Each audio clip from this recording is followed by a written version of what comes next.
Nothing the vice president says makes a difference. It's what the vice president always says that moves the needle.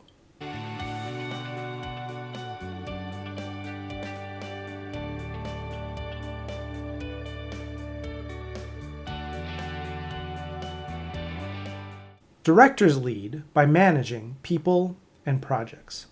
Senior leaders at the VP level lead by influence, particularly over the vision and the culture that aligns. Nothing a senior leader says in a particular meeting, email, or even a speech makes much of a difference. It is what the senior leader is always saying that really moves the needle. Now, a senior leader might say the same thing 12 times a week in 12 different meetings. It might feel to them like they're redundant and repetitive and annoying. But remember, very few people were in more than one of those meetings. And those people in those meetings might not have even heard it at all. One person was worried about the contentious staff meeting she has right after this meeting. Another is worried about picking up her sick kid and trying to manage this in the middle of the morning. Another is worried about the conversation tomorrow about letting someone go.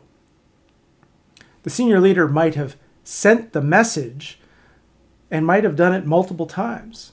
But not everyone is listening, not everyone is paying attention.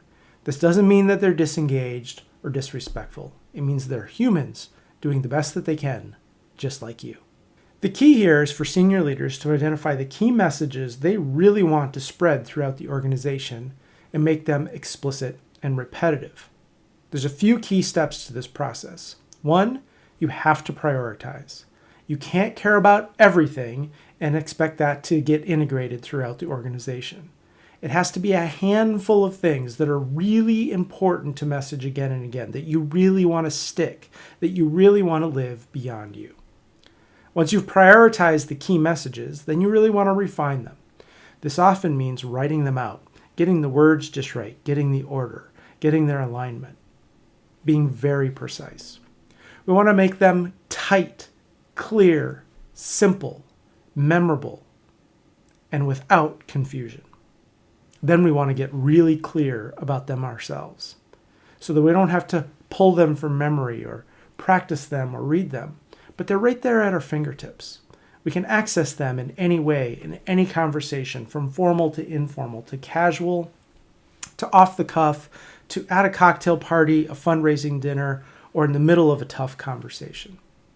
And then we have to say them over and over and over. We have to be explicit about the messages and repetitive. We want these messages to outlive us. We want them to take on a life of their own beyond us. We want them to be talked about in meetings that we're not in. We want them to infiltrate and be passed on like core values, like touchstones, like artifacts of our organization and our culture. So if you're a senior leader, you might ask yourself, what are my priority messages? Have you refined them down? Are you explicit and repetitive? Have they taken on a life of their own? Have others started to repeat them and own them? One of the key signs is when they stop being even about you or what you've said, but it starts to be about us and what we believe and what we're committed to. And that possessive pronoun language can be a key that people are starting to own it beyond you.